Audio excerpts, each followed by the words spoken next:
Yeah, the only problem with that is I love race cars, so I can't exactly agree with that statement. You follow NASCAR?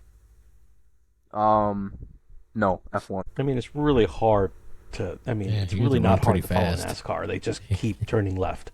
Oh my God, you guys don't understand the strategy involved in NASCAR. I get it. There's Oh my God. tire could maintenance and literally everything like deflate that. one These wheel guys a little are bit. the most elite athletes. Hey, I'm not gonna sit here and discount NASCAR. I'm not saying they're bad. I just think F1 is I think F1 a little is bit more interesting. a little bit more intense, that's for sure. What makes it more interesting?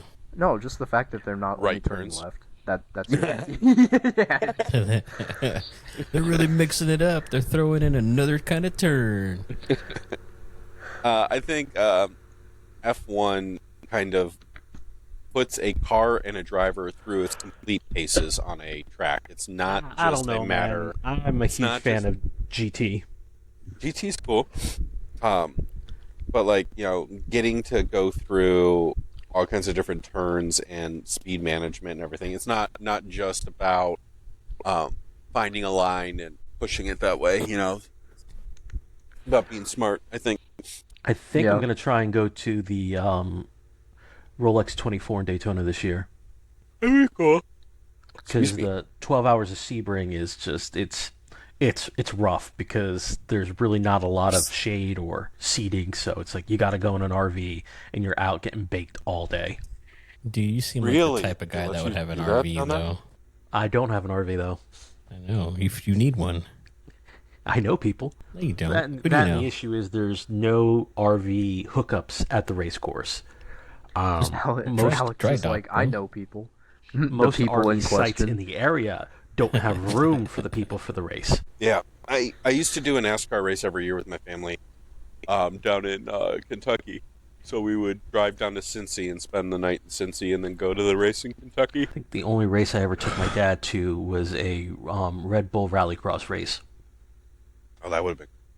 It was in Fort that sounds Lauderdale, and it ran through the several parking lots of hotels. And they had a jump in it, and one of the cars lost its line, got hit, and got wedged between the ramp and the hotel building. That is some true Florida shit right there. I think I have photos of that somewhere. Florida man destroys Red Bull. Oh, and it wasn't the primary race. It was the league below them, so they were all like, I think, not a full Ford Focus. They were like maybe a fraction of the size. All the cars were the same, and it was just this tiny girl driving the car, and she got hit and knocked off the road, and she's just sitting there yelling at her pit crew to get the thing back together. As the most Florida state I think I've ever heard you say.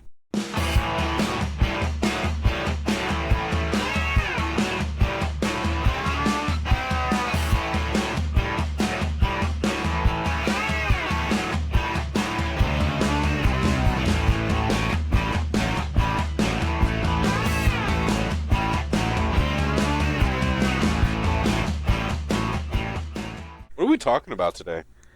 I Everything. didn't do any of my homework. That seems about legit, considering you're the dude. The dude.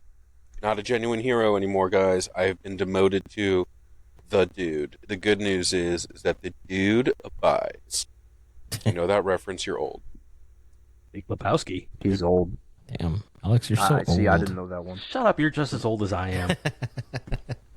Say, I feel old. Here, I'll throw these images I in did, our chat. when I was running the bar, I had a spin on a White Russian that I called the Dude Abides. It was one of my favorite cocktails I ever made. And the Subaru, just picture me trying to get in it. Well, we don't really know what you look like. I'm big, No, I know what and it it was a looks racing like. suit. It was a racing seat, like a Yeah, very form-fitting racing were seat. you able to even fit by the side crash bar? I had to get, like, everyone needed a hand getting out of it because of the roll cage. Or sorry, the roll cage. Dude, it's too late in the night for me, To bro. get Alex in and out, they just lift the body off the frame.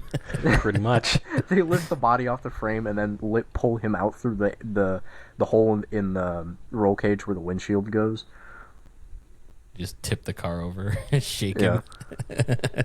Alex, I agree that the Valkyrie is one of the most versatile ships in the game, but does absolutely nothing with it. Well, what I had on my note for this week was... Life support systems.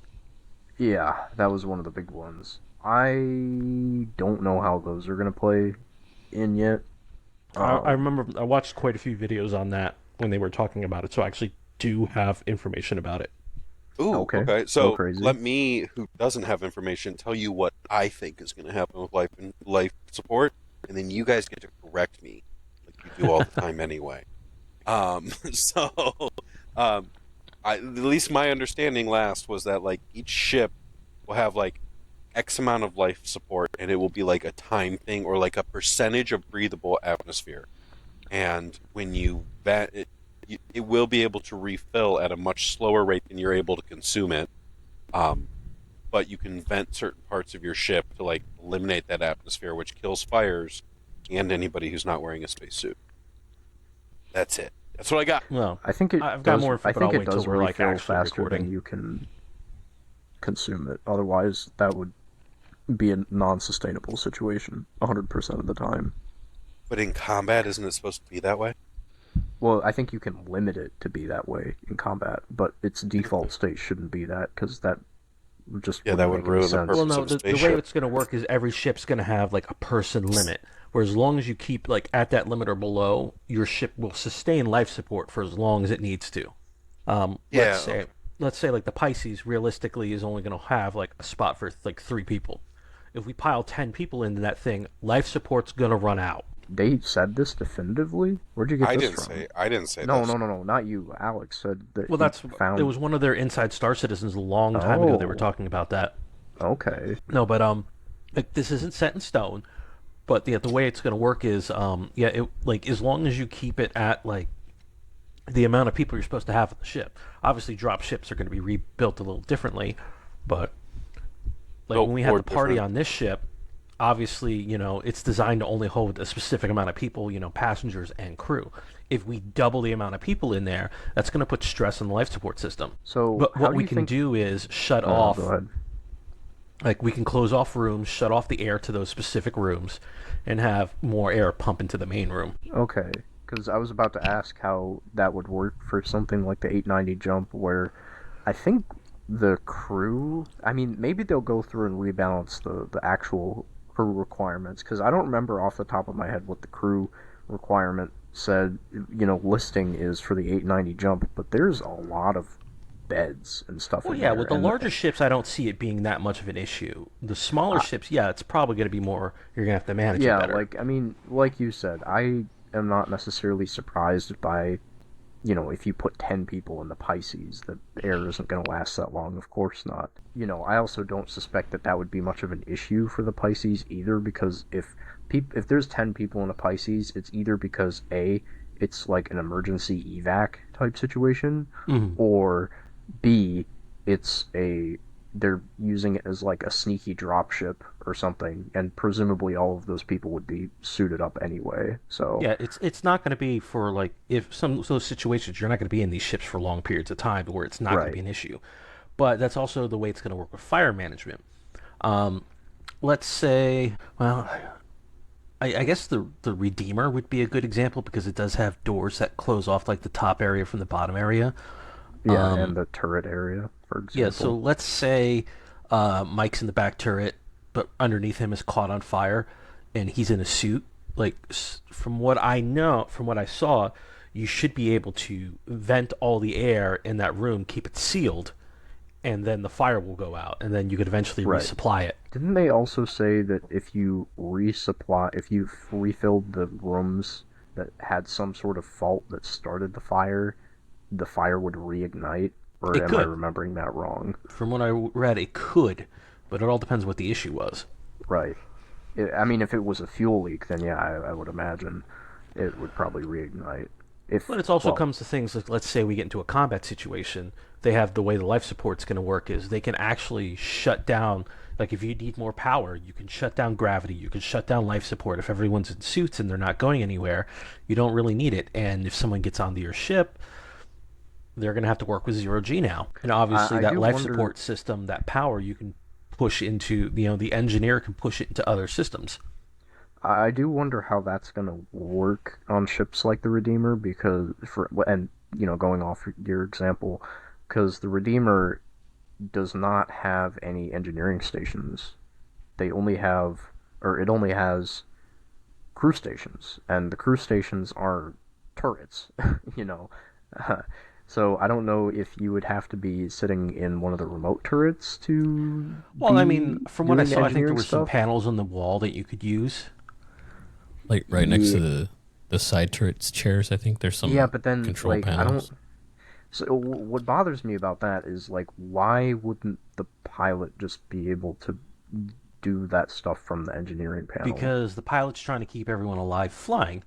Right, but what I'm saying is like if you I'm going to continue to use the Redeemer as this hypothetical example.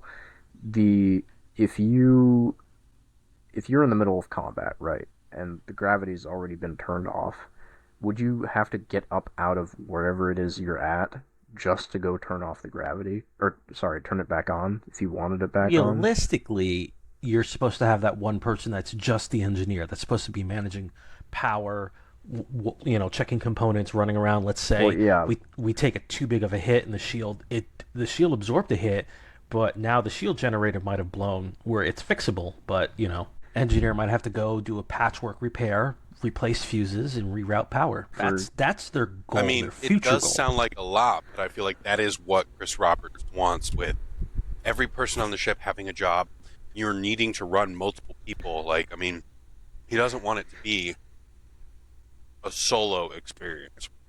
I'm not talking about solo. I'm thinking of the lens of all of a sudden, if somebody, for example, has to play gunner and engineer, which is a high probability for to happen to, a lot of people. I'm wondering how much of it is going to be running around, because one thing is the fuses, right? Because fuses are a physical thing that need to be changed, as are repairs and like fires that you'd have to put out with a fire extinguisher. These are all physical things that you'd have to confront, like physically, But changing ship systems are all software side. So why wouldn't you be able to access that from any terminal or MFD in the ship?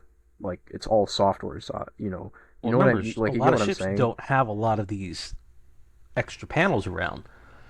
No, but I'm We've saying seen the if you're- Hammerhead has a whole engineering station. The Carrack has a whole engineering station where they can manage it. It's probably more efficient to manage in one spot. Yeah, but what I'm saying is I don't at least in the current build of the game, I don't see what controls they would have apart from shutting things off. Like, apart from what I've seen in the engineering previews, I don't see what they would have access to that somebody with a normal MFD wouldn't.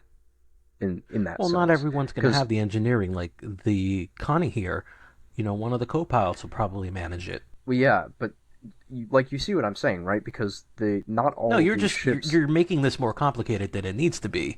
Well, I'm just saying that not all of these ships have an engineering console, so I'm just No, trying to so it figure would be out a where they co-pilot would put seat. it.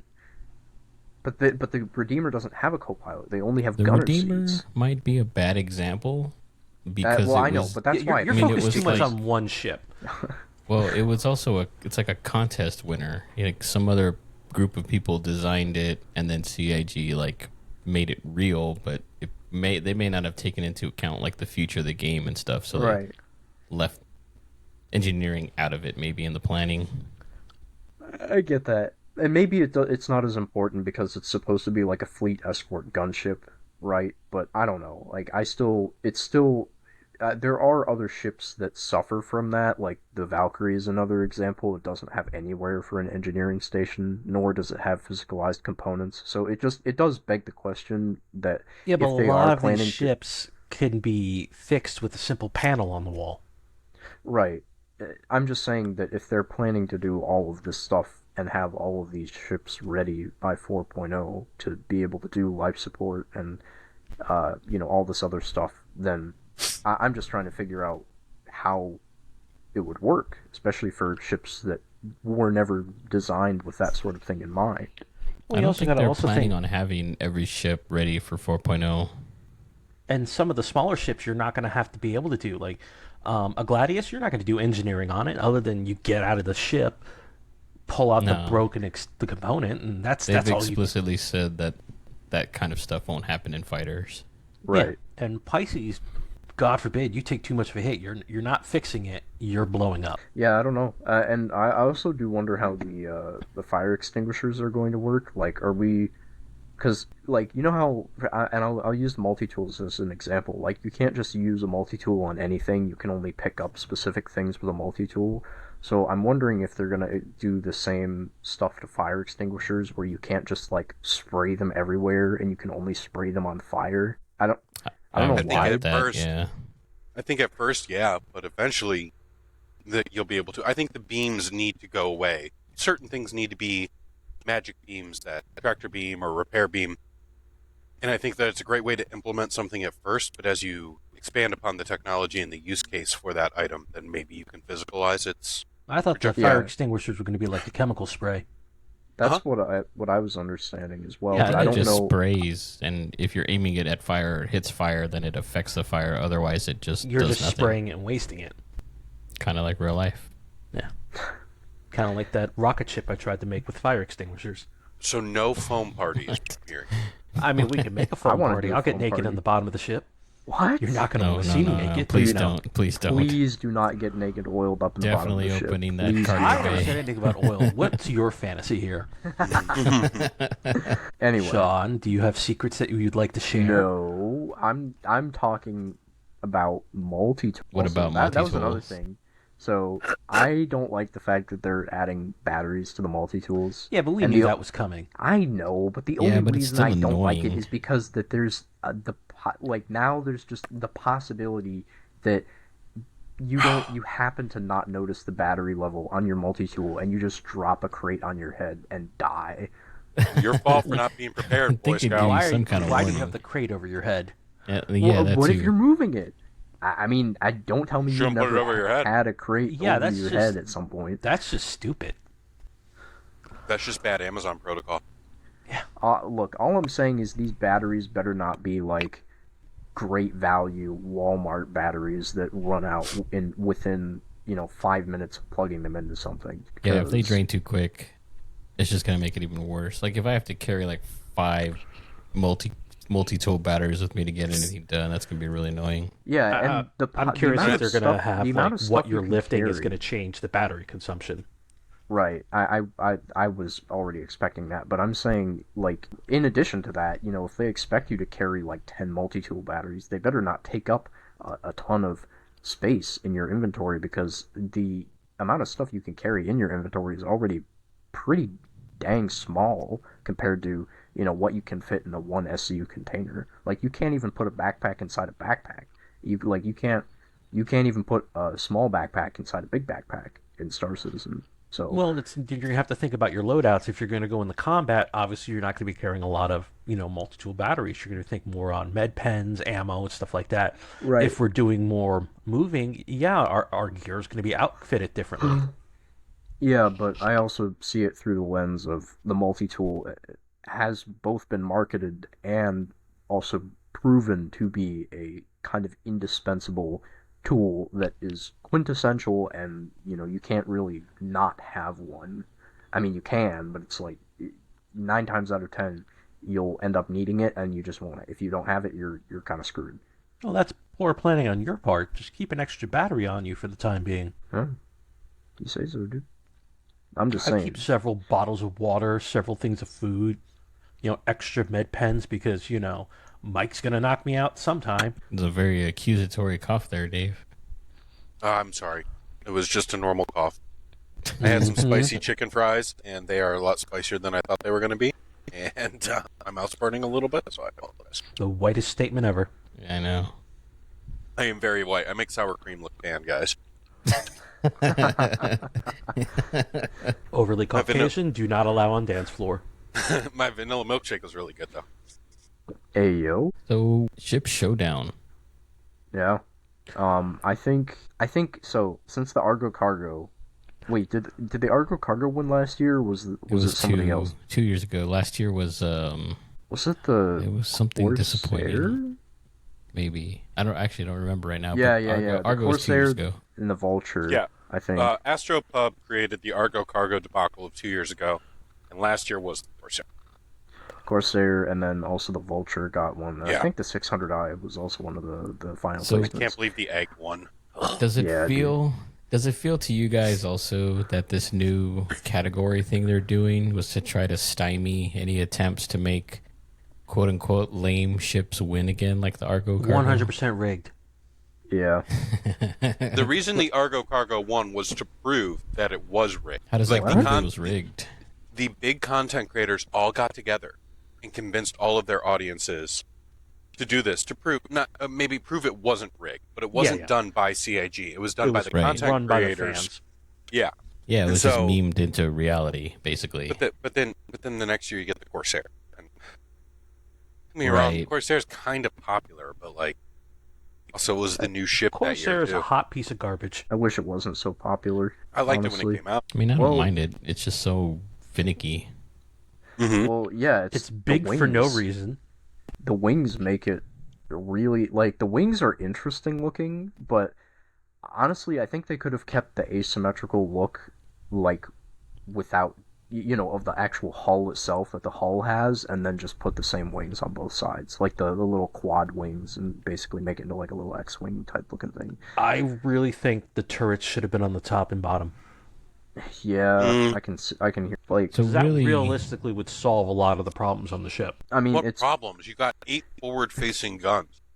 no, so the problems with the turrets used to be that you couldn't aim all the way forward like like you can with the Carrack. So you 9 times out of 10 if the pilot was shooting at somebody, the 2 turret gunners couldn't even shoot at him with the pilot. So I don't see the problem here. I see the problem. The problem is that if the pilot is really good at keeping their nose on target with Let me whatever rephrase being this. fired at, Dave, what happens when Mike gets bored? bad things I happen. agree. What's going to That's happen the is problem. a turret gunner gets bored, but I hate to say it this way, that's your job. You're a turret gunner. You're there to cover the blind spots of the pilot. Yeah, but that's the problem is the way it's designed, it caused more blind spots. Because being on the side, you can only shoot forward and a little bit. You can't shoot behind the ship because of the frickin' wings are stupid. Mm-hmm. And the rear turret's too small to do any damage. Well, no, it's remote, so you're. Is it small? yeah, it's no, pretty small. It's the same. Yeah. It's the same. Well, Shut it's up, it's small. Okay. They use the same guns, dude. The disadvantage is the remote turret UI, because you don't have nearly the amount of information, like not even, like I would say not even a quarter of the amount of information that you do in the man turrets as you do, like, sorry, in the other way around, yeah, in the I mean, remote turrets. The you don't info like on the remote HUD. turrets is basically nothing. Yeah, you get zilch. That's the big problem with remote turrets right now. Is you don't know what your enemy's target speed is. You don't know their status. You don't you just get to point and shoot. That's basically it. Point and look, as somebody who in my org, I am a turret gunner more times than I'm not, and there are a lot of times in the middle of a big org v org that I'm bored because my pilot is better at keeping his nose on target than I am. So I But don't how get many to shoot. other ships that if the pilot keeps their nose on target, the other turrets can do something? Like another Yeah, another all way of to them, fix it, basically. instead of having the 2 remote turrets, having the guns on the side of the remote turret, put them on the top and the bottom. You mean the 2 side turrets? Yeah, the side turrets, Yeah, I mean. but the problem with top and bottom is then you ruin that low landing profile of it. Low. It was already You know, too it's- low to 'cause it's- begin with. It is very low. I get you. I don't want to say too low, but I agree with you. It is very low. I think that is, but I don't think that's a problem with the ship. I think that's part of its design language. No. I'm not saying put the turrets on the top. I'm saying when you're in the turret, instead of having the gun on the left and the right of you, put the gun literally on top and below so you. you're saying rotate the turret 90 degrees circle. Mm-hmm. Clockwise Because then or at least the guns would hug the hull a Or little it bit could better. pop out like the Carrack turrets do. Yeah, they pop out to get a better field of view. I also agree with that. I know, but at least this will help, the movement of the turret itself a little bit better. Mm-hmm. That's also I agree with true. you. And it'll also help the range of firing just a bit better because when, let's say I'm in the left turret and I'm aiming forward, that right turret will stop. That right gun will stop firing if I get too close to the hull. Good idea. I like it. 10 All out right, of 10. CIG, take that. That one's free also. Another One's free. free. No. That one costs $1. Okay. Okay. You can mail a check to Alex, care of Florida.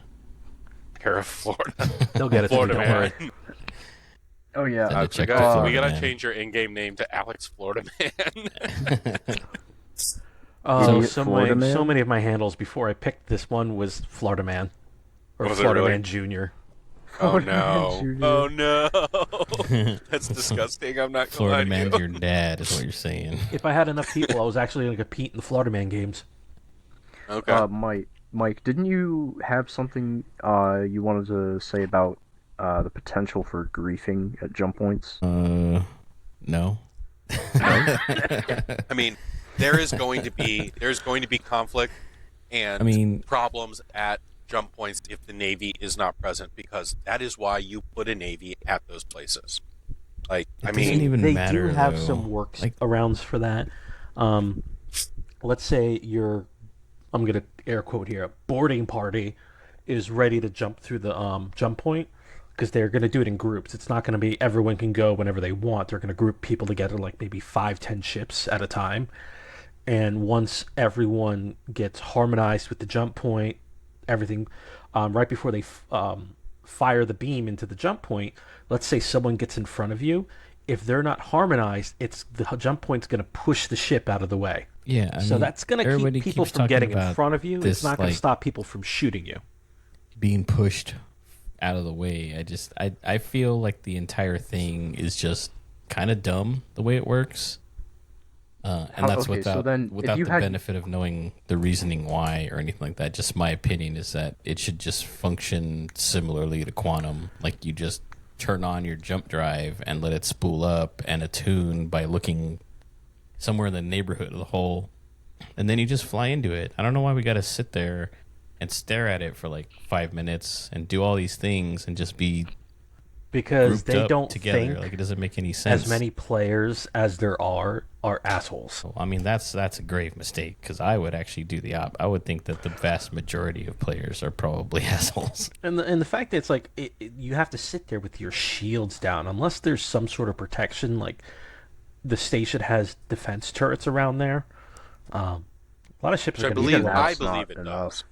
And we're focusing on departures right now, right? Like, yeah. Departures. arrival, I don't feel like is too big of a deal, because you kind of arrive at different spots, so it's going to be hard to like camp in general. Well, that, and I think like I said, it's like you can't get too close to the exit point. Like, I think it's going to push you away, so you can't just sit there and let people jump out into your ship.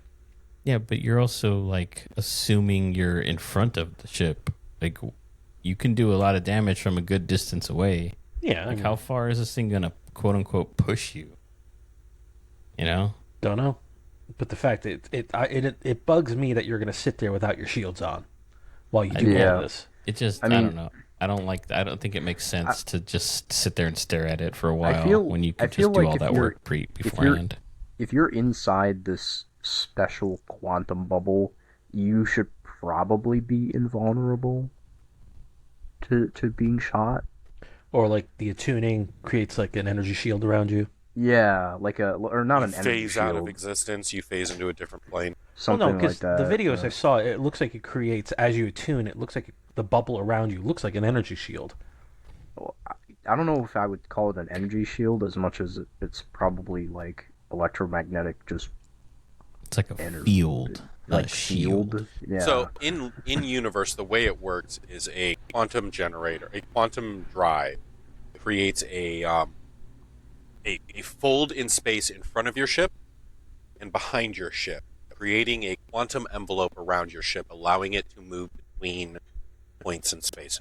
That is the in-universe description of how a Well, that's for drive works. quantum. You know, we don't know the full facts about the jumping. Yeah, jump That's points are different. using that quantum drive through a pre-existing black hole. And I know when you're going through the wormhole, it's going to control the speed. Everyone's flying through single file. You just have to control the ship through there to make sure you don't touch the walls. Yeah, when they first announced the jump points, when they first did the first video or description of it, I was like, this is, first off, about jumping between systems. I think it needs to take a slightly significant amount of time. And by that I mean more than 5 minutes, less than 45 minutes, depending on how far you're jumping, how many systems away you're going, right? Well, I know right now they said about 3 to 5 minutes because that's how Okay. long it's going to take for you to move between servers. Okay, yeah, so, but like I'm saying, extend that artificially a little bit longer because you need it to feel like a significant journey, at least in my mind. Well, I could then be the minority here. if they do that, then they need to take out some of the manual flight from it because I agree. And nobody's that was what nobody's their going to want to initial- sit there for God knows how long doing that. You know what I mean? Yeah, so their initial look at it was you need to line your ship up, you need to fly it for the first 30 seconds or so to get it locked into its trajectory. That's without for hitting the quantum walls. jumping. Yeah, that's for the quantum boost jump. The thing new that quantum, they're- okay. Yeah, Yeah, that you'll they're have doing. a quantum I boost where thought it's that just was like a... jump points. Yeah, No, but jump I mean, points- it could also work for jump points too. Like you have a valid point there. I thought the way it was supposed to work originally was that you had two choices essentially. You could let the system do it for you, and it was the normal time, or you could do it manually and potentially save yourself time through the jump For That a would be jump cool, too. point or just a normal quantum jump. for jump points. jumping jump points. So, for the jump point. Yeah. I mean, that could I don't know about change that down one. the road, but right now the jump points literally exist to get people between servers. Instead of a loading screen, it's this. Yeah. And that gamified wise, that's exactly what it should be. Is it should be your elevator, it should be your load screen, it should be your in-game device to hide the fact that you are loading through a black loading screen. But I'm curious about, like, when they say you get too close to the edge, you'll get thrown out.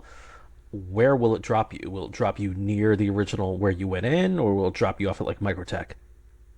Maybe it'll drop you off in Dead Space, where you will Well, right you now- like space between galaxies. Right like if I'm now- going to Pyro, Once you hit Well- until you hit a certain point, it'll drop you back in Stanton. Once you hit a certain threshold, it'll drop you out in Pyro. But I Yeah. think like your ship will take some damage. We already had this conversation last week, but basically, You mean on Monday?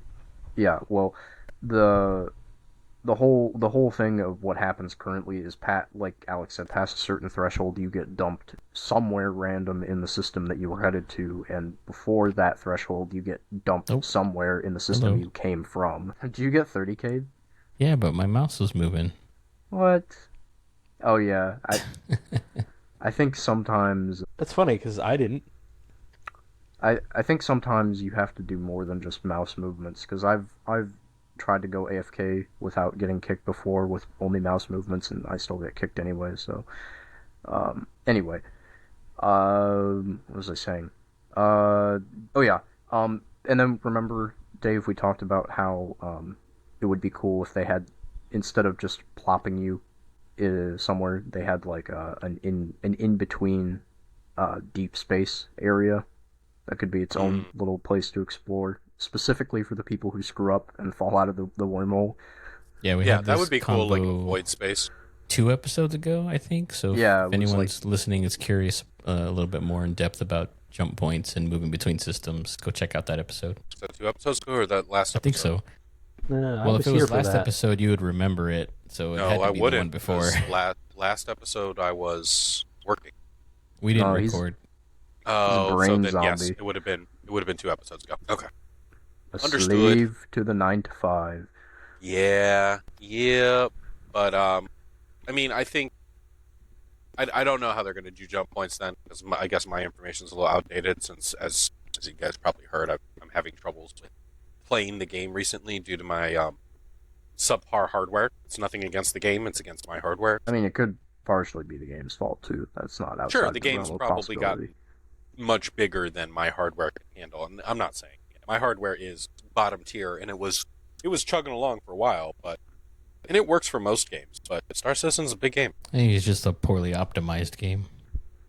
I Yeah. agree, and I think that once they once they stop active development, is I guess the way I want to say. Once they stop throwing new stuff in and are like, all right, this is our game, and they can sit down and spend the time to optimize and polish and fine tune for full live release, I think people will be amazed at how much cleaner the game will run. Yeah, I totally buy that. Just right now, it's a beast, and it is. I saw a post we know that on though, Reddit. Right? Oh yeah, I mean I knew that going in, but I saw a post on Reddit. I think that was talking about how they might have enabled the e-cores on Intel chips, so that might help too. Okay. Yeah, I saw somebody. I saw a YouTube. Like he's a YouTuber who does. He's like the only one who I would say accurately tests the system requirements for Star Citizen, and he was talking about how they might have fixed it. And he's been doing testing. I think he still has yet to release his full video. They might have fixed it. I heard how they might have fixed it. They might have fixed it. Anyway, I also wanted to touch on So I'm fairly certain now that I don't remember if this was last week's episode or the week before, but if you guys remember the HUDs that we touched on, or the new flight HUD that we thought might have been for the navigation only, it was the one that was showcased inside the Caterpillar when looking at the jump points. I was not there for that, so that had to have been 2 weeks ago. I'm pretty sure you were, because we talked about how the power triangle might be disappearing. Oh yeah, okay. I briefly remember that. So the image that I have pulled up now is from today's Inside Star Citizen, and it definitely confirms that, at least in this 4.0 build that they've been using to show off the game, the power triangle is no more. At least we've only seen Drake HUDs, I believe, so far, right? Yeah. Well, I'm not a huge fan of the HUDs either. Like, they do look really clean and minimalistic. Sorry, to clarify. No, the MFDs are one thing, but I'm a little bit annoyed that the HUDs or this HUD is missing information like as far as I can tell, there's only one fuel gauge, but we have two different types of fuel, so I don't get that. I don't know how you're supposed to tell. Like, it doesn't specify which fuel is at 100% either. So I don't know, dude. It just seems like this is following the same trope of oversimplifying and arcadification that we've kind of been talking about. How, they're taking this sim game and turning it into too much of an arcade. Well, for all we know, the two bars above each MFD, one could be quantum, one could be hydrogen. Because it looks like those are two fuel gauges up top. They're not. One of them is afterburner, the one on the right, and the left one is boost. speed. I mean, it's hard to tell. It's blurry as hell. To play devil's advocate and just to argue with you for the sake of arguing, because I love to argue with you, this could also just be a test UI that they are using in testing, and we will never see this UI ever live. Yeah, it could be very much in development, and I don't want us to go down a rabbit hole of critiquing something that is purely for internal use. But that's Sean's favorite thing to do. Oh, I know. Well, the only reason I bring it up is because they've shown us different work in progress UIs in the past, and granted, Dave, I will give you credit. They have shown us a lot of them in the past that they've never ever ended up using, and honestly, I sincerely hope that they don't end up using this one. The only reason that I am looking at it with a little bit more scrutiny is because the HUD from the Squadron 42 gameplay looked similar to this one, so I wouldn't be surprised if this was closer to their final iteration of how the HUDs are supposed to look, but I really hope it isn't, because there's just not enough information here, in my opinion. I agree. It is very, very lackluster, and in a single-player game, there might be information that we don't need, that we do need in PU, like quantum, for example. Do we need that in Squadron 42? I thought we're just kind of following along with the fleet anyway, right? I'm pretty sure you do. On rails. Yeah. I'm pretty sure you do quantum travel at least a couple of times in Squadron, but But Yeah, not but it's like not free like quantum travel like we do. It's not. it's not going to be It open is. world. Yeah, it is. You it's like quantum travel semi-open to the world, from next what I mission. understand. Oh, It, is it okay? it's like Deus Ex, like where you have a little open world area, and then you go to the next little open world area, and then you go to the next little open world area. You So know, the quantuming is 100% defined. Any quantum jump you make is already predefined to run from point A to point B, or point B to point C, or point C to point A, probably. whatever. I mean, I would have to play the game myself to know for sure. Right, But agreed. We all would.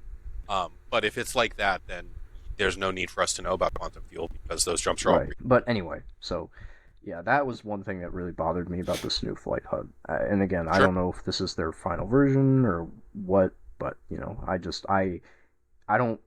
It doesn't have enough information for my. I also don't like that the heading is apparently also gone. You know how we had in the current build at least we have a ship heading.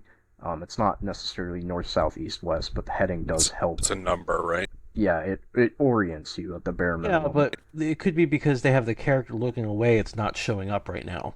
Maybe, or it could be possible. You know, I'll even play devil's advocate. Maybe they turned off certain elements of the HUD to give it a little bit more of a cinematic feel, since in this specific shot they were talking about the asteroid fields. So maybe, I don't know, maybe they wanted to show that off, so they turned off some of the HUD.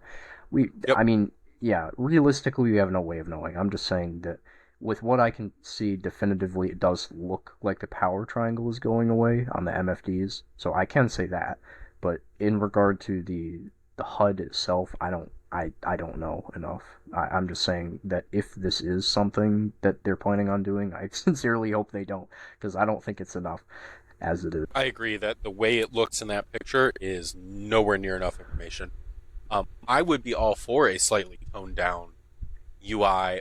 Another cool idea. Here we go. Another cool tinfoil hat theory idea would be you only get a full HUD if you are using a flight suit helmet that can interface with the HUD of your ship. You are flying with no helmet. And again, this could also tie into there is specific armor for pilots and there is specific armor for everybody else. So if I'm a pilot, I have to buy the pilot flight suit and the pilot helmet, and that interfaces with my ship better to give me a more in-depth UI. If I am just stealing someone's that makes sense though.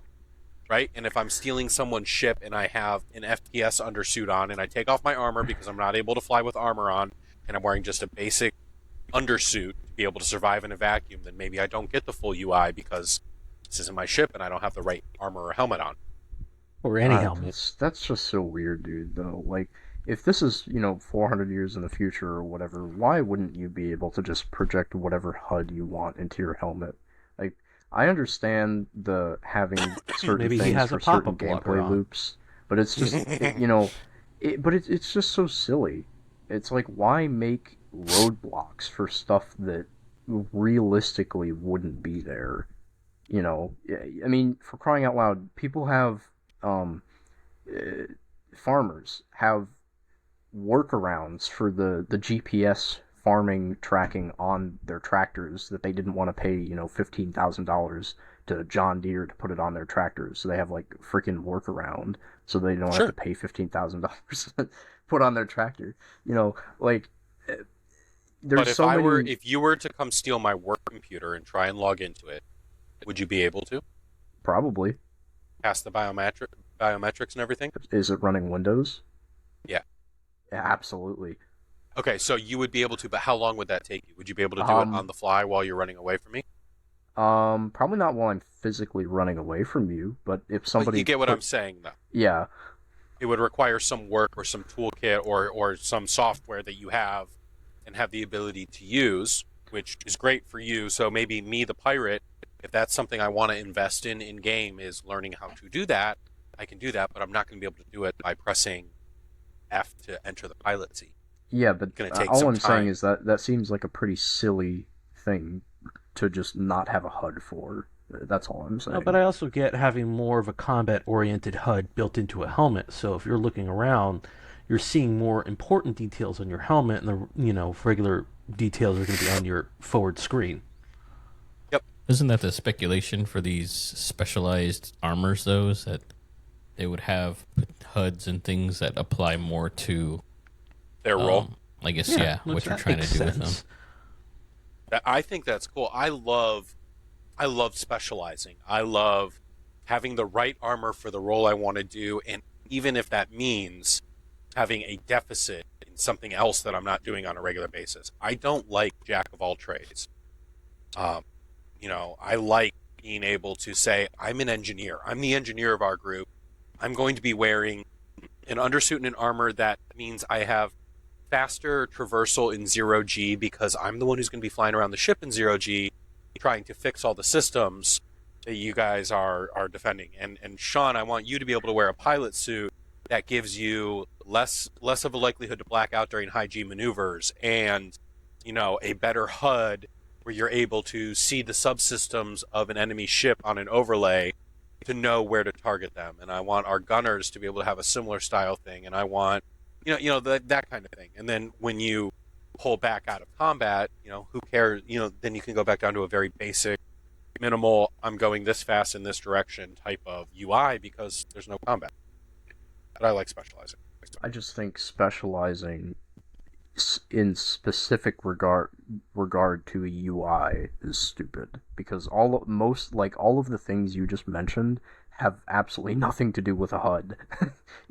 One was sure. One was 0G maneuverability, and the other was, a resistance to G-force and blacking out, which are all legitimate benefits. It's just on the technology and software side of things, to me, personally, it doesn't make any sense, because that's like saying, oh, my phone that runs Android 14 can't run Android 8. Like, what? It could, it doesn't make sense in my mind. But to say that fighter pilots now wear helmets that give them more advanced displays in their helmets compared to what their HUDs do. So why wouldn't that traverse into a video game? Yeah, but we're also talking about, again, 400 years in the future, where essentially all helmets have the same heads-up display capabilities. So why wouldn't they just adapt to whatever you're doing? Well, think about it this way. If you sit Mike's in a helmet seat, probably would have a better heads-up display. Mine would not. Mine would not be ideal for flying. But Alex's helmet would have a built-in compass that activates when he's on a planet. I mean, I've got a fancy... See, but now you're just removing features now. for the sake of saying so. Why wouldn't his helmet also have a compass? Or his sensor suite? Like... You see what I'm saying? Have night it just vision sounds goggles nonsensical. Well, I think part of it is gamifying it. Yes, you're right. In by the way, 900 years, not 400 years, because it's 29. Okay, well, potato. I didn't want to interrupt you in the middle of your point.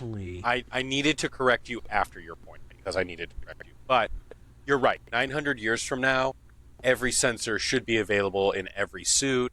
Like that. That makes sense. I agree with you for real world examples. For a game, though, there are a lot of people like me who like the specialization and I think that it is gamifying a real world thing right now. Like, I'm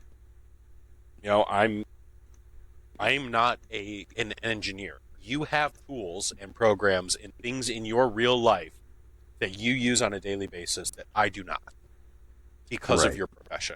So I think that is a way of bringing it into the game world, in that there are things in your real world life that you can do to a computer, to a problem, a solution. You can hotwire things, fix things. Be an engineer, be a badass that I cannot do because of your training, which is you specializing.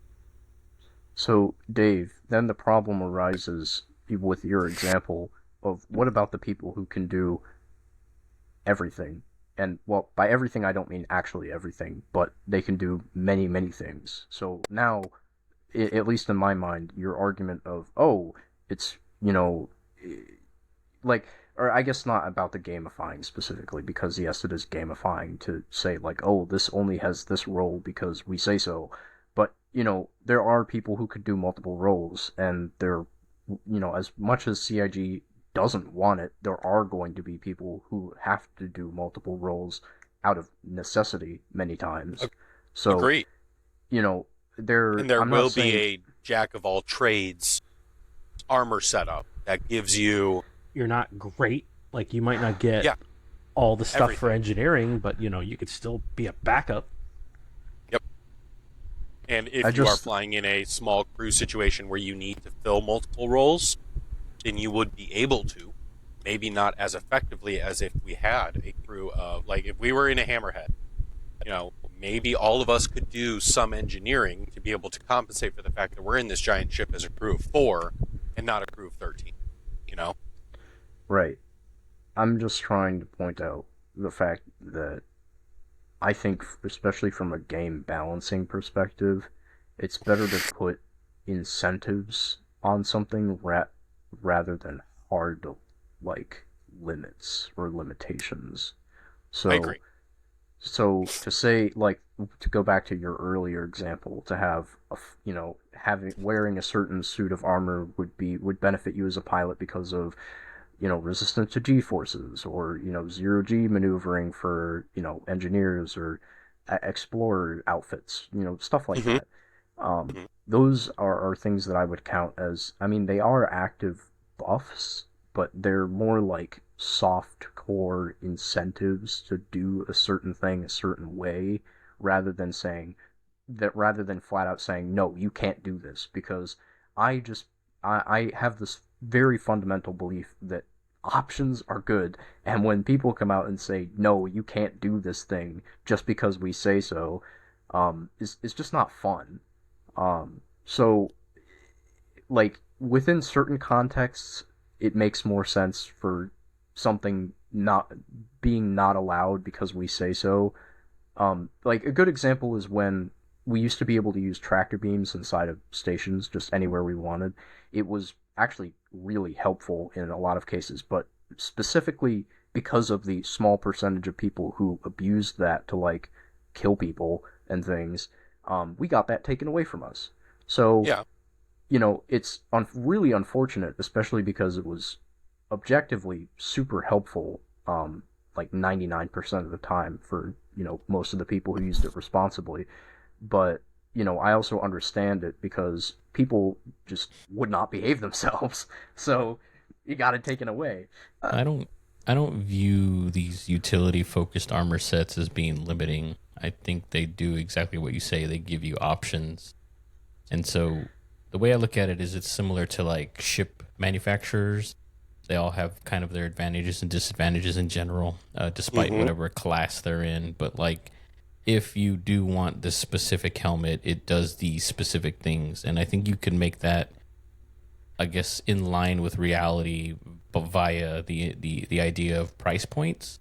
It's like, if you, to use your Android analogy again, like, your old Android is old, and thus if I bought it now, it would be inexpensive. But if I want the latest features, I can go get a new one, and it's more expensive. So I view that as, like, utility armor is probably very specialized and probably priced within that realm of specialty. But there is also available potentially armors or helmets that offer additional features that just cost more.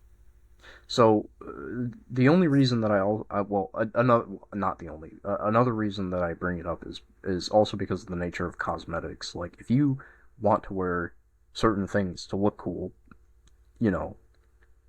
all of a sudden that gets completely thrown out the window. It's because, That's reality now. Like, you look cool in a Lamborghini, but that means you can't carry more than 2 people, and you can't take groceries anywhere. Like, that's just the world. Right, I know, but I'm saying if but they also contradict that message by inherently saying that, you can customize your character with the character creator to look however you want, and then you can dress however you want, whatever. But then, outside of deciding what damage resistances you want based on what armor you wear, there's no really hard limit that says, oh, you can't. Well, I guess apart from the backpack sizes, that says you can't do this because we say so. I think it would make more sense if you had software specializations that you had to like put into your armor or into your helmet or whatever, rather than the helmet itself. Oh, so, yeah. I mean, I don't see that as any like down the road. I don't see why that couldn't be an option. It's just what they're talking about right now are these specialized things. Because like I don't know, basically, because it's like a whole, it's a whole thing in and of itself, right? Because you've got the armor being tied to a certain specialty, which is kind of silly in my opinion. You've got the potential of suits or pieces of suits being attached to specific specialties, which again is silly in my opinion. And then on top of that, you have what was the specific thing you were talking about, Dave? The potential for attributes to, like a suit to have a specific attribute that you might want, and then have those being locked. Kind of the way Destiny was originally, like everybody just ended up wearing the same armor because of the meta. Like you needed and I don't want a certain that to happen. light number and a certain stat for this and that.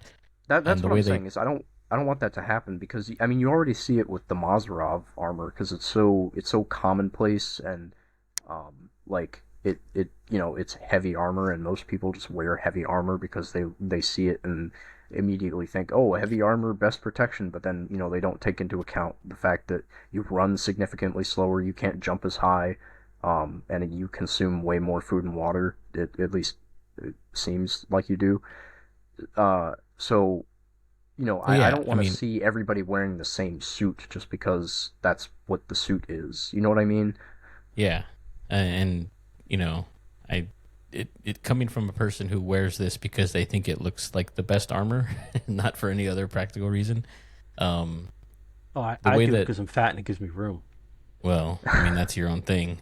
But the way they tried to fix that in Destiny was they gave you these ways to upgrade the armor. So, like, you didn't have to wear a specific piece for the light that it gave you, and you didn't have to wear... You could, like, flip attributes and stuff like that. Right? Yeah, transmogs. There you go. So they gave you the ability to like upgrade your armor a little bit, and that kind of helped break that monotony. And then in Destiny 2, like, while it's still not perfect, it's a much better system, although it's very complicated if you're a new player to try to, build an armor set that you feel looks good and offers you the stats and protections that you want. Because the way that they market this game is oftentimes supposed to be super individualistic, like, oh, you are the spaceman playing this game. So when I see a lot of people wearing the same things or doing the same things, it to me at least, it feels like you're losing a sense of individuality or in the wonder of your space adventure. If we get into the philosophical side of the reasoning behind it, I guess. I think part of that comes down to that we are in one system right now. I think my biggest point to all of our arguments is going to be we're still in an alpha. Variety, There just isn't the variety required. There isn't the variety yet. There isn't the diversity of systems. Like, they chose Stanton as the starting system because it's the shopping mall of the universe, of the UE. Everyone comes to Stanton to do their shopping, so it's a good central starting point that isn't Terra or New Terra, whatever, Nova, or whatever the other one's called, Sol. It isn't Sol or Terra, right? So it is a way to be centralized. But like when we get to Pyro, there's going to be the like dirty, grungy, last minute thrown together armors that we're gonna be able to see. And then when that guy comes back to Stanton and we see him, or when you guys come back to Stanton after doing Pyro, you guys are going to be in much different looking armor, and the variety will be there. The individuality will be there based on where you decided to start your adventure, based on where you decided to go have your adventure, stuff like that. I think that's all coming. We just have to be patient a little bit. To go back to our conversation where we very lightly touched on the Corsair, that's part of the reason that I kind of get like an ick, or not. Ew, I don't like using that word. God. Yeah. It's a rough word. It's a rough word there, buddy. Found out Sean is actually a 17-year-old girl. No, I don't know. Dude, I don't know where that word came from, but it just popped out. Okay. No, but So It's like, icky. but when I see ships like the Corsair or I don't know, what's another super common one? The Cutlass Black. Like Cutlass Black is like yeah. 9 out of 10 ships you see. Yeah, I always feel sad, I guess, that there's not more variety out there, I think the 'cause reason why you see some ships, though, is that they are just objectively more jack of all trades, master of none than every. The Cutty Black is not a good ship. Can we just admit this? Not a good love ship. Cutty Black. But it's good for the money. It is. It is a great bargain for your pledge money. So it's very much everyone's should be, if you're not an idiot, first CCU upgrade is from your starter ship for $40 to a Cutty Black for another $70, right? It can do a lot of different things. If I was to design a starter ship for this game, the Cutty Black is what I would design. Yeah. I think that the Cutty Black is the true starter ship of this game because you can do enough cargo running. You can put a rock in the back of it. You can do combat with it. You can do multi-crew with it. For anyone who's not familiar with the game, a rock is a mining vehicle, not like an actual rock. I should say Cutty ROC. sucks. You can can put an put a rock ROC in in the there. back. You can put rocks in there, but the ROC, the remote operated driver, whatever it is, the Grey Cat Rock, is a mining stuck to If the you vehicle. find a very pretty rock, you can put it in the back of the cutter. I mean, the Cutlass. Regardless, my point is that ship is so popular because of its one, like Alex said, it's bang for its buck, but also its versatility. You can do every single game loop in that game. So I get why it's very, very Apart popular. from mining, unless you have a mining river. Right. But again, throw an ROC in the back. The ROC is cheap to rent for a couple days and you're good to go. Or you That's can do actually hand how I mining. made my first million. Yeah, I would say you can do pretty much any game loop except for maybe technically salvage because that would be incredibly hard. You'd be doing it FPS style. By hand. But But you can do it. the level that you hit at those is still very base. Like You could team up with a the vulture, ROC's take lower all level, their cargo for your them. combat's lower level, Agreed. cargo's lower level. Yeah, So I mean, it does have a pretty hard limit on it. Yeah, the Cutlass. I did get a maneuverability buff with this ship rebalance with master modes. So it is more nimble than the Freelancer now, but at the cost of also being significantly less tanky. Because the Freelancer, for whatever reason, got a third shield generator also with this balance pass. So all the Tried Freelancer so hard to make variants, that ship cool. Dude, Dude, I hate that ship it- so they much. just will need- never- they Fetch will never be they cool. need to change the styling on it. Make it look more like the Hull series, just a smidge more like the Hulls, because they all just look like giant Suppositories. silver phallic objects that shall Yep. not be named. But regardless, I think that is why you see a lot of those. The Corsair is another example of a can do a little bit of everything. Cheap, cost effective. I don't want to say cheap because it's $250. It's I cost mean, effective. if it still has the For- shield holes near the engines, then it's definitely feels cheap because Yeah, you get but, like- shot once and you're done. You're getting a multi-crew ship, a bigger version of the Cutlass, basically. It is a multi-crew ship that has distinct spots for 4 crew members. It has ability to haul more cargo. More vehicles can fit in the back, more than just the ROC or the STV. You have it's pilot-controlled, 6 guns total, which means I can fly it solo and be combat viable. Whereas my Retaliator, which is one of my other favorite ships with a similar crew size, is not viable solo at all. They really I- should have Saying. given the Retaliator like at least 2 size 2s for the pilot. Like Or even let me take over one of the turrets, like the chin turret. belly, Let me take yeah, it the over. chin one Let me at slave least. it. Yeah.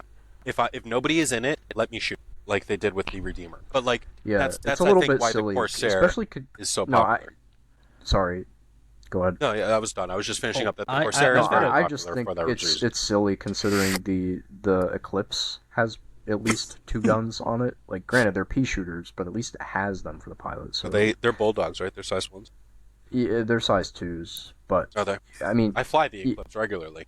yeah. I thought but they were ones, but it I doesn't think they really make used a to be difference. size 1 gimbaled or size 2 fixed, but now since size 2 can also be gimbaled, I think they're just size 2s. But either Okay. way, the I don't see why they couldn't just at least give that to the Retaliators so that the pilot, like, if the pilot is in a scenario where they are alone, they aren't completely and utterly defenseless. And I get that that ship is designed for a crew, as is the Corsair, as is the Connie, as is pretty much all these bigger ships. The only large size ship I think that is not explicitly designed for a crew would be the MSR. I feel like it does not change much if you are flying an MSR with a buddy versus flying it alone.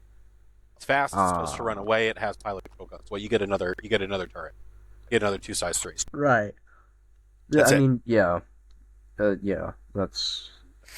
Is there any other ship in that medium to large freight category that you think is just the same solo as it is multi-crew? In terms of offensive capability? In general performance. I would say a pretty close one would be the Connie. Yeah, I could agree with that, because the Connie's, you're using those 4 size 4s pilot control guns, right? Yeah. The only difference you're adding in is the turret or the tractor beam. Right, but also a butt ton of missiles. Yeah, agreed, because those are all pilot controlled as well. And perceivably more hull HP. I don't know if that's if that's true on paper either, but it feels like the Connie can take more of a beating than the Redeemer. Yeah, it does. On sometimes. So I'm going to go back here real quick because I just had an epiphany when we were talking about something with the Cuddy. I just had a completely idiotic idea, and before you call me an idiot, let me finish. You're an idiot. Let me finish first. I just thought, why don't they come out with a modular Cuddy Black? So That was the initial idea for the Cutlass. think yeah, about they it just where have it is now. individual When it's role-based the ones. Cuddy Black, it's the cargo area. When it's the steel, it's the passenger area. When it's the blue, it's the holding cells. And when it's red, it's the med base. Like, that whole component just gets swapped out. That was what it was supposed to be. mean, The Cuddy I'll was the tell you original why. modular ship. I'll tell you why. Because you could have 5 SKUs at about the same price, or 1 SKU at one price, and a bunch of really cheap modules that you move into that SKU. Like, that Cuddy is guaranteed. They may not have ever said it or admitted it, but the Cuddy is just a cash cow. Oh, yeah. 100% it is. I mean, they made that very... They priced it perfectly. They priced They it made perfectly that- because... Oh, God. No, I was just going to say they made that very clear when they brought out the Cutlass Steel, that it was a cash cow. That's all. But I mean, I in owned terms a Cuddy at one point. With I pledged one.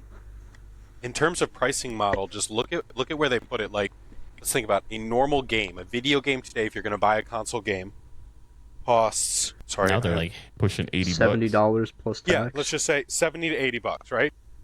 So a normal game costs $70 to $80, and then for another but for Star Citizen you buy it for $40.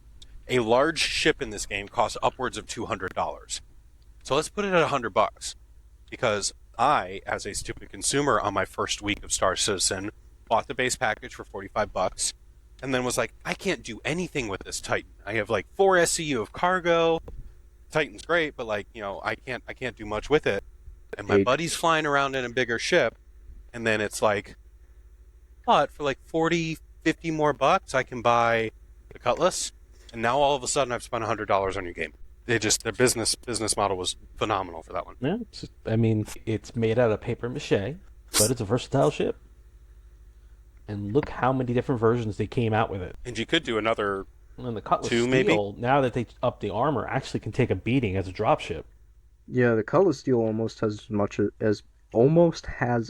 much hull HP as the Constellation now, which is pretty crazy. I mean, that's what you want out of a dropship.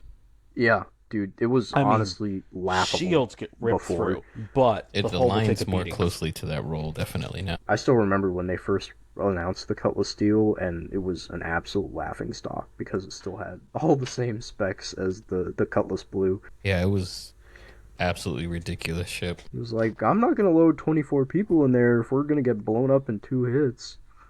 Yeah, no, but I get the thought process behind the Cutlass Steel. It's supposed to be a quick in and out dropship. Well, yeah, it just Yeah, but you needs can't get in or significantly out more if you help. get blown up in like 4.5 seconds. They fixed it. Yeah, they fixed it now, but it wasn't. They didn't account for that when they first made it. That's for sure. Valkyrie's supposed to be the same thing. No, Valkyrie's a little I mean, bit. the Valk can take a few punches, but it does suffer a little bit from durability or lack of Yeah. durability. I think they need to buff dropships HP in general. Make them Although a little bit less maneuverable and give them heavier armor.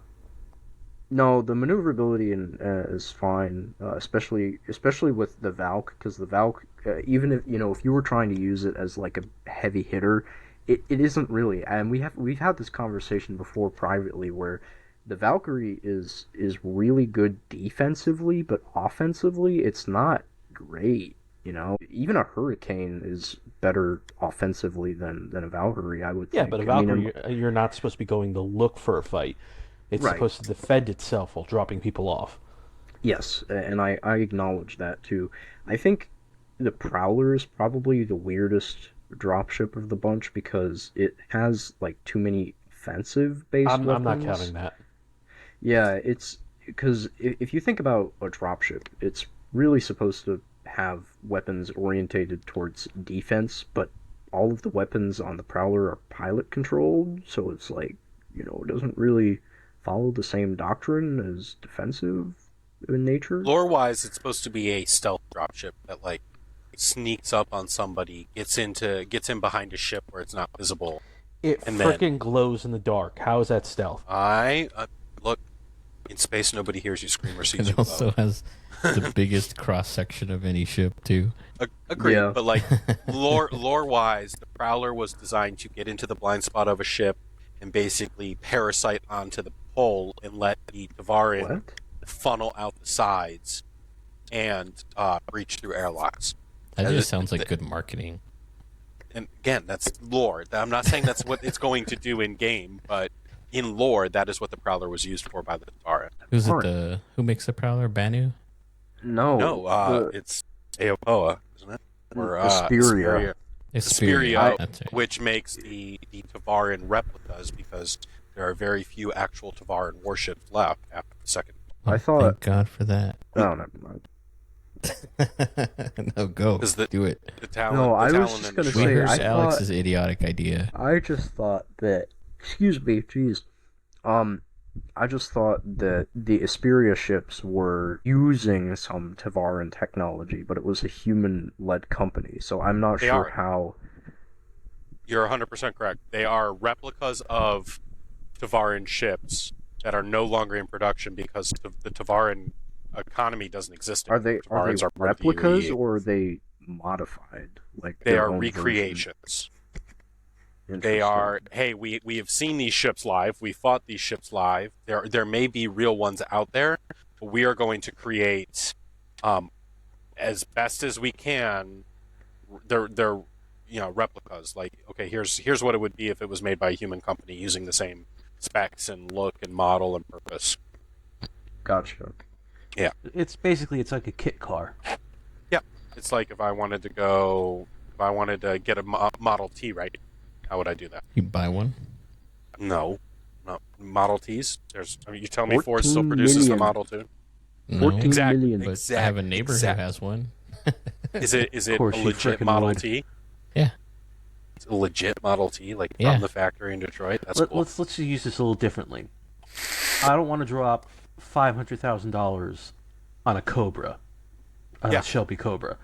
I'll drop maybe $60,000 on a kit car.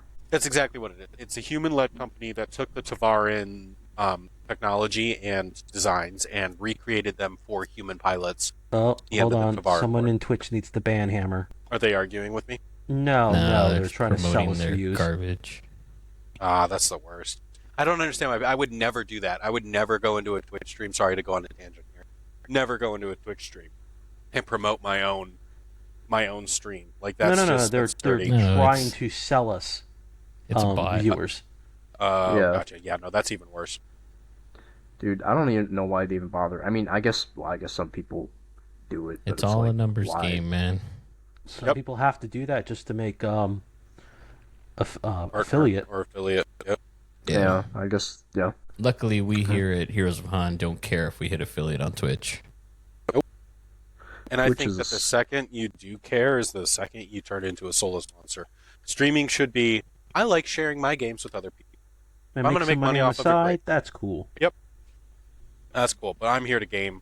I'm here to talk about things. I'm here to be an arrogant jerk who thinks he knows more than everybody else. That's what I'm here for. Oh, Salty that why Mike you- has that market cornered, bro. Yeah, He does. Salty Mike's my You're hero, not bro. breaking into that. Nah. Salty Mike's my hero. I think. Did you hear the I drama with Space Tomato? No. I saw some video of his where his Tomato's wife got on Salty Mike about Tomato's saying wife mean blew things. up on Salty Mike. That's Yeah. funny. I mean, Yeah. know who you're working with, but like at some point you have like I'm sure maybe someday Salty Mike might stumble upon our podcast and flame it. But you know what? I think that'll be good. I think Mrs. Tomato's comments were taken a bit out of context because I don't think she's flaming Mike as much as she is flaming the process that YouTube is right now, where these React viewers, the Asmongold's, the Salty Mikes, get more attention and more credit for the content they are reacting to than their actual reactions.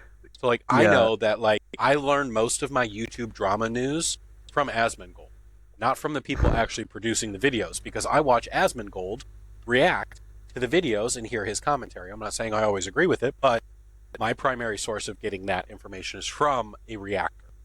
Salty Mike was a way I got a lot of my Star Citizen news and knew what was going on in the other podcasts because he takes their content and reacts to it. I think she's... Oh, like, you could read AP Newswire, right? And get all the news the hard way. Or you can just, like, go to Twitter or X or whatever they're calling it today and, like, just look at what's trending and get a pretty good idea of what's going on. Like, agreed. It's easily digestible. Yeah, the economy that we live in with content right now does not favor the original content creator. It favors the reactor. Because this guy, and I'm not trying to flame on Salty Mike. I think he has good content.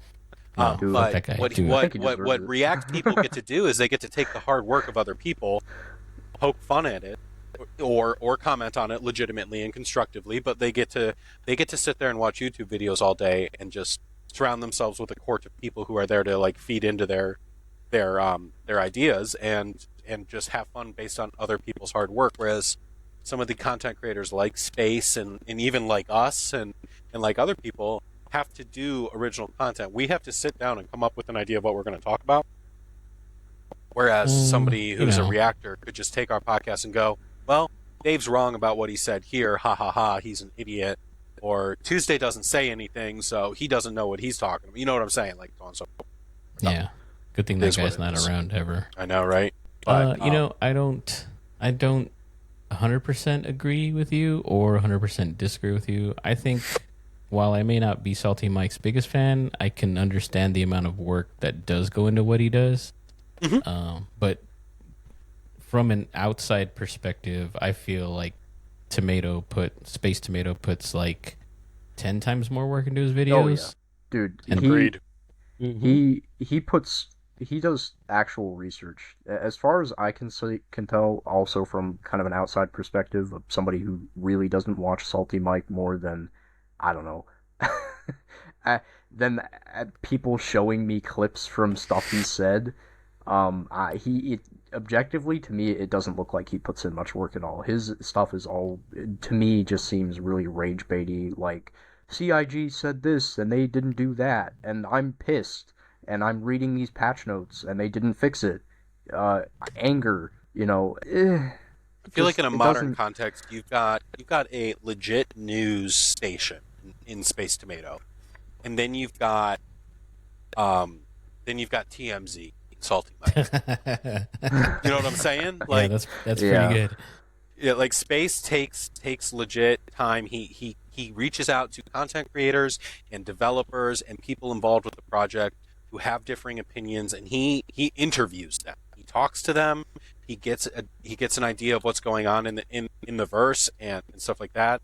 Whereas Salty Mike is like, what can we do what can we do that's going to get us the most views or going to be the most entertaining to listen to or talk about? And I think both are viable forms of, right? Those are both valid forms of entertainment. Those both work. I enjoy both of them in their own setting. I will say I am a huge Space Tomato fan, and I listen to Launch Sequence every single time there's a new episode. He is one of my favorite YouTube Star Citizen content creators. But, so. Besides us. I mean, we're okay. I think we're like we're top kind of mid-tier. Yeah, I think my mom just subscribed, so we're doing pretty good. There we go. 10 out of 10. Hey, dude. Hi, Mike's mom. Speaking of Star Citizen drama and YouTube, whatever happened to Med Runners? Oh God, that I whole don't know. debacle. Like, I haven't heard not anything seen since. them in this game in forever, and that used to be my favorite thing to do, was to troll them. Didn't their leader get exposed for selling scams or something? Yes, he was Yeah. basically selling priority service. Yeah, except there was no way to know if you needed to be priority. Basically, it was like phantom priority service. But didn't they have like a thing in their Discord where you had to like register or something?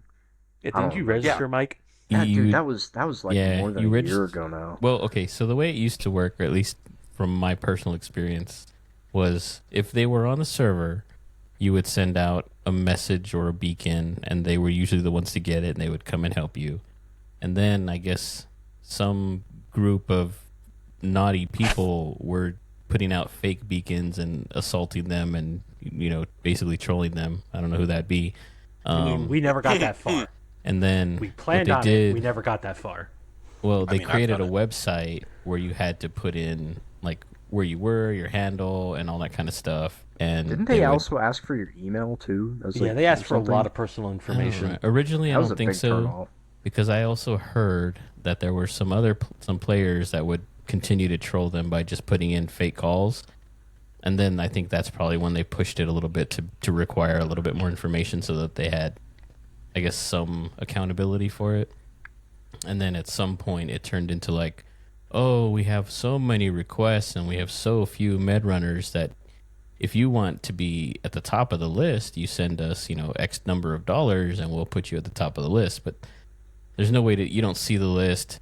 You don't know how long it's going to take. And then you don't know how long the list is of the people at the top either. So it was just complete Right. nonsense. It was a total scam. Yeah, but then they had the whole issue with that YouTuber where they flagged all of his content. Oh, that's right. They had like all the copyright stuff because somebody was posting naughty things about him. Well, no, it was just they used him like in a quick like 10-second part of their video. They talked about med runners, and I guess they used a clip from one of their videos. Oh And yeah, and then they got They the went to dude, YouTube and had him Yeah. banned. That's what the whole or, no, they controversy started. copyright struck all his videos or something. Yeah. Talking about Yeah, it. they were just silencing him because he had an opinion that was negative of them. Which I mean is kind of what Which people we do don't. nowadays. That's We do the not thing to have do. a negative opinion of med runners. They're wonderful guys. I don't know. They kind of pushed me around a lot. I mean, I was posing as them. I wasn't going out and Posing? doing No, anything. you joined them. You Yeah, joined you were a med runner, them. weren't you? They actually did stop joined. me when I tried to get on their ship one time. Remember, my backpack was the wrong color. I don't Oh. know. No, I you wasn't didn't follow there. the uniform. I thought I did. It was a white backpack, and I had a gray backpack. Oh, they caught you. Yeah, but like got I just, got there. they'd all be like. I remember you'd be on Everest. You'd come out of the apartments, and then they would all be standing there like at ease, in front of the window, and I would Dude. just join in on them. And it's like you'd see all these guys in the armor, and then you'd have me, identical in every way except the backpack. And it took them a while for them to figure out I was not one of them. Yeah, Failure. with like a donut in your holster and stuff. Just, I They were thought getting- I thought the funniest part about them is just imagine somebody, you know, paying at the bare minimum $45 to play this game, and then they just stand at ease in one place on a station for like 6 hours, waiting for a emergency call to come in, only for the game to 30K. You know, Why are you Like- calling me out on my gameplay loop right Yeah, I mean, you're basically just making fun of Dave at this point. now? What a bunch of losers. They pay a bunch of money Right. to stand around in a game. At least go to a planet, sit in a ballista, and scan the air for 3 hours. Right? Yeah, At least do that. At be least go. productive. be productive. Try and get something out of it. You know, if you're gonna play the waiting game. Yeah, I don't have anything about that. Yeah, I remember annoying them. That was my favorite pastime. As soon as we saw them that were on a station, I would be like, nope, I'm not doing anything. I got to annoy them. And a lot of them private messaged me and started yelling at me. Like, I wasn't doing anything. I wasn't saying anything. I wasn't saying I was a med runner. I was just standing there in their gear. And they're just You're How an like, dare imposter. you, sir? yeah. They just started attacking How me. dare you go to a shop and buy the same things we're wearing? Stolen No, glory. You know, I mean, I will. stolen I will valor. give them. I will give That's them right, credit valor. where credit is due. They at least try to separate themselves from like normal players in terms of appearance. But in the process, they now all look identical. So it's kind of a double-edged sword. It's just a weird loop to put all your eggs into.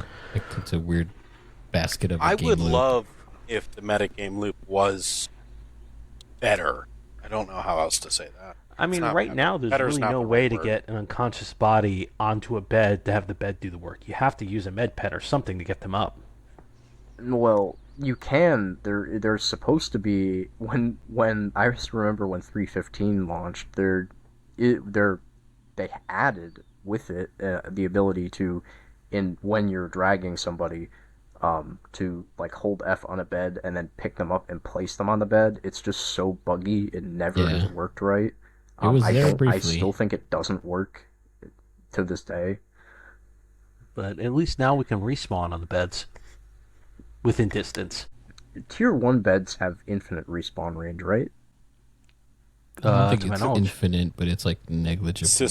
Is it system based? Yeah, Maybe. It's like you get the whole system. because tier 1 yeah. beds are the ones in hospitals.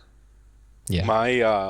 My preferred game loop when I first started was going to be medic, and then it morphed into now I really just want to do repair because I like flying, but like repairing, like being the Oh. healer. Yeah, no, that actually brings up a good point. Mike, what was that concept art that you found of the Vulcan the other day? Was that new or? No, that is the original Vulcan image, Yeah, sir. that's that. I know that photo. That is the Vulcan image. Yeah, I just There haven't is, seen by that the way, there is specific one. You're-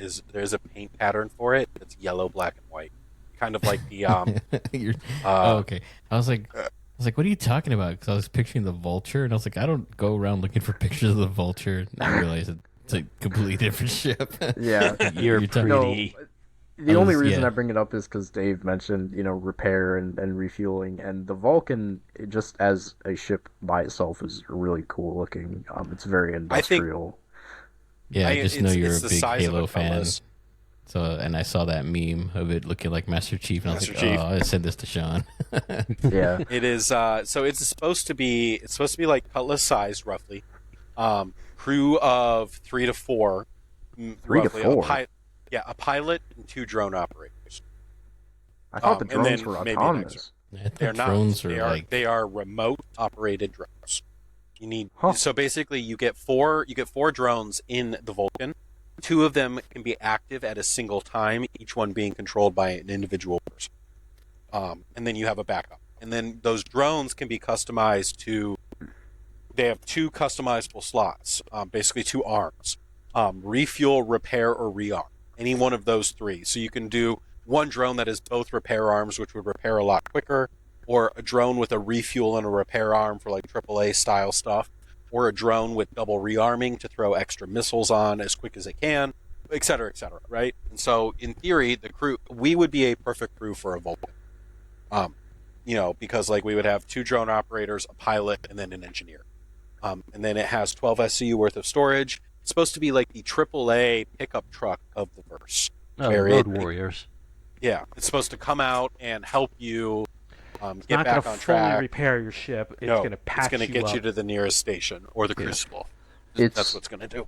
It's almost twice the size of the Cutlass if you're not including the I'm talking about based on internal volume, not including the swept back at the rear of the Cutlass.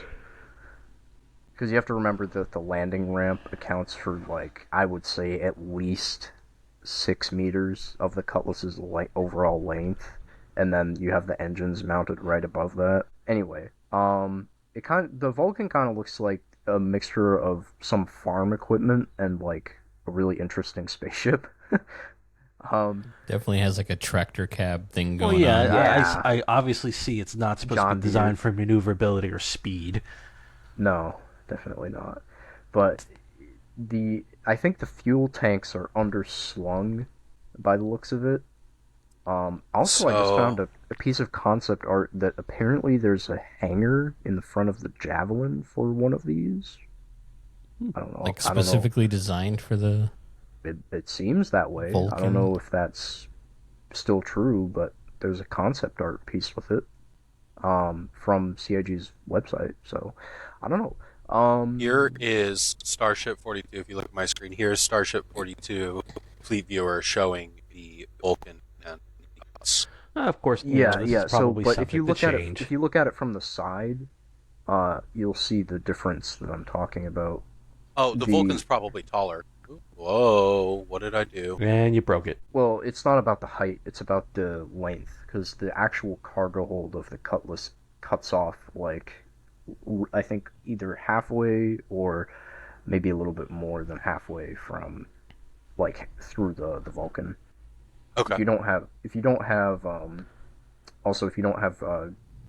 hardware acceleration turned on, it probably makes your browser lag a lot. I had something I wanted to say about the interior. Hardware acceleration. Join us next week on Geek Squad podcast. Right? Join us next week on teaching Dave how to use a computer. So this is Windows. This is Windows. This is how you use a Funny, mouse. in my office, I'm known as tech.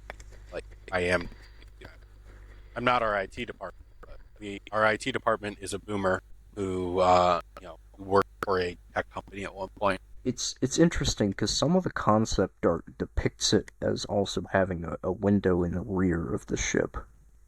Yeah, so it is technically two-story, in that the bottom rear is the cargo bay, and then you go upstairs, and in the middle is the drones and the drone control seats, and then the front is a cockpit, and there is a very small living station there. Because again, a crew size of probably 3 would be, I think, the optimal crew size, which is also the optimal crew size of Crucible, minimum crew size. So here's the side view you were asking. Yeah. So anyway, I was gonna say the crew quarters is in the rear actually, which is interesting. I'm very pumped for this ship. Yeah, I'm curious if it'll have tractor beams on it, or might they be relegated to the drones only? Probably drone action. Drones only. So the drones will come out of this side panel. You can kind of see here that splits open in the middle, right midship. Those doors will open, and one drone will come out the left, the other on the right. There is, I think, 2 size 2s on it in terms of pilot control guns. It is not a combat active ship, but I think it's going to be heavily armored, or it should be if you're going to run this as a frontline medic style repair ship, which is what I want to run it as. It says the max crew is 3. So yeah, which would be drone pilot. Yeah, because you're really not going to need an engineering person simply because this is not going to be going in the combat. Well, it should be combat adjacent, and by that I mean like. So right now, the way I think his idea is that you wouldn't be using the drones in a combat scenario. You're not actively looking for combat in this. No, you are not looking for it. And I think it is a fleet ship in that you are going into a situation either because some of your friends or somebody has been like, hey, I need help, or you guys are going in ahead of time as like, this is a battle, and we're going to need on-the-fly repairs. It looks like Go ahead. Sorry. I was going to say, the way combat works right now is ships, dogfighters fight in this ball-style thing where they're chasing each other in circles.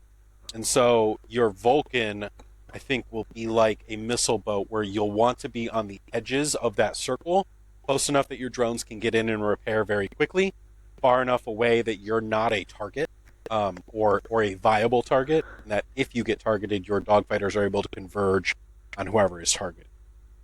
That is my dream for that ship. It says that the pilot, at least on this current page, it says that the pilot has control over all 4 of the size 2 weapons on there. But the weapons are all turreted, so it does lead me to wonder if perhaps the drone pilots could also use like remote turrets and take them over instead of the drones.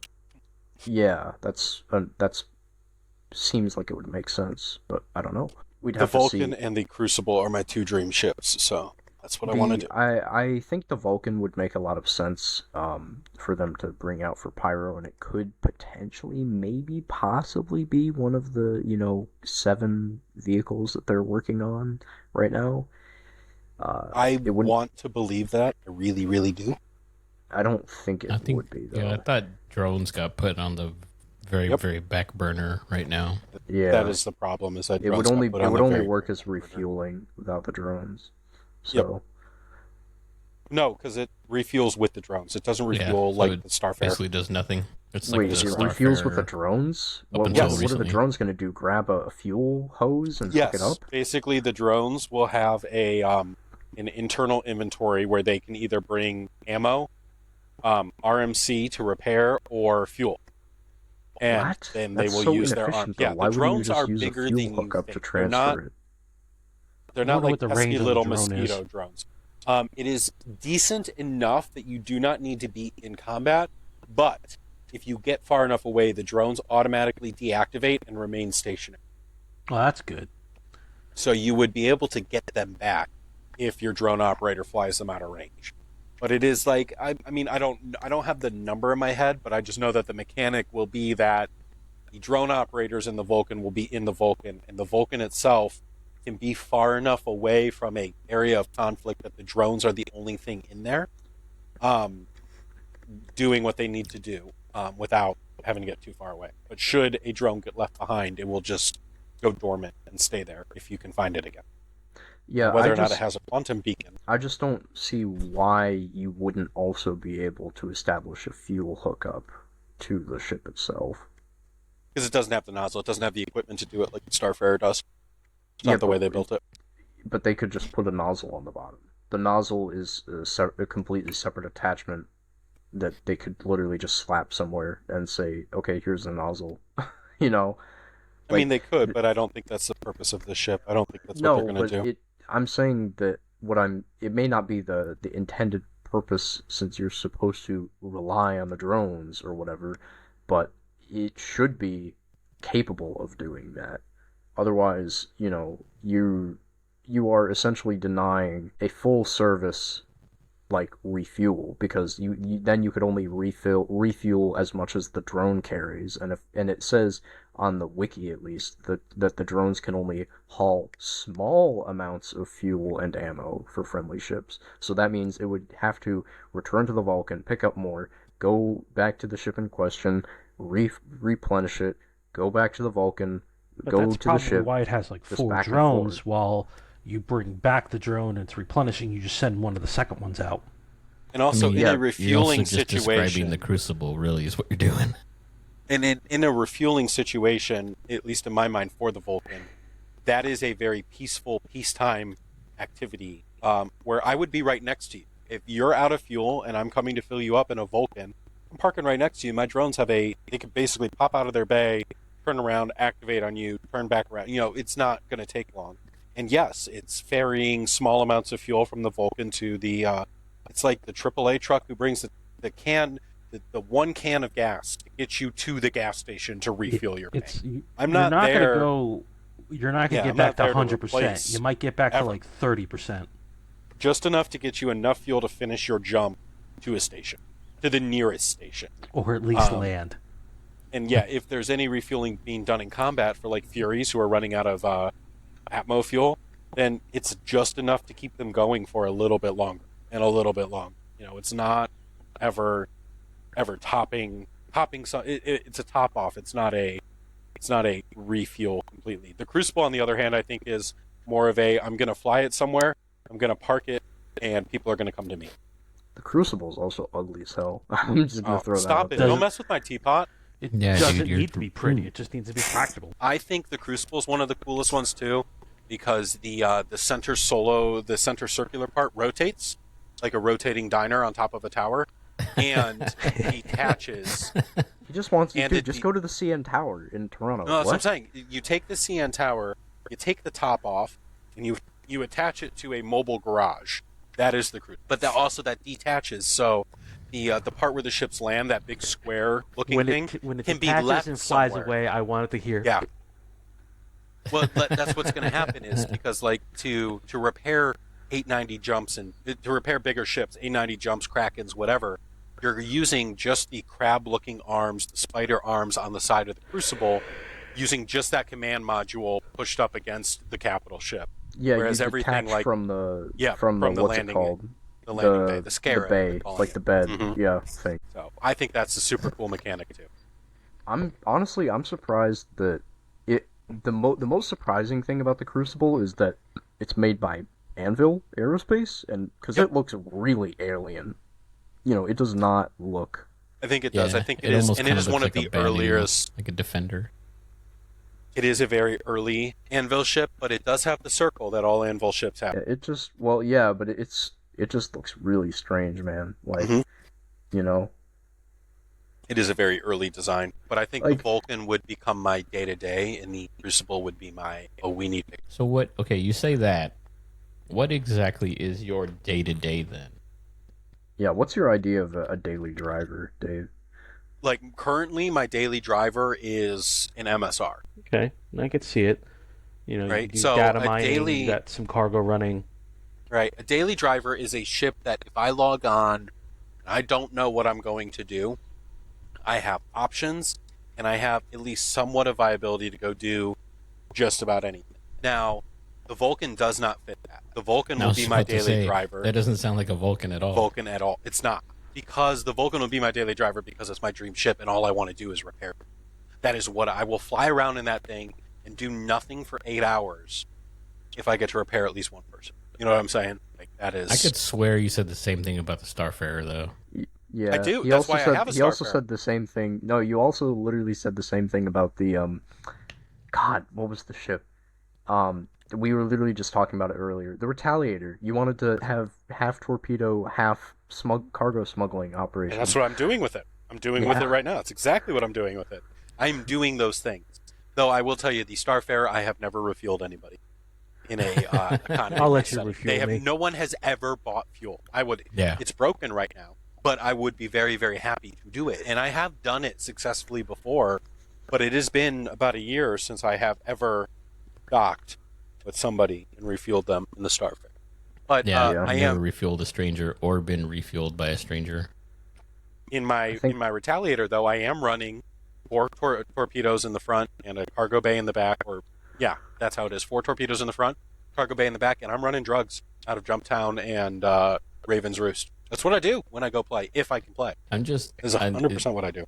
I'm just wondering, like, if you know what daily driver means, because you have a lot of daily drivers, is what it sounds like. I do. I think because with I like the Zeus I like MR, to, when that comes out, that will probably be my go-to daily driver. The problem with me is that I fall in love with a ship, and then that's the only ship I want to fly. Period. The end. That's the one ship.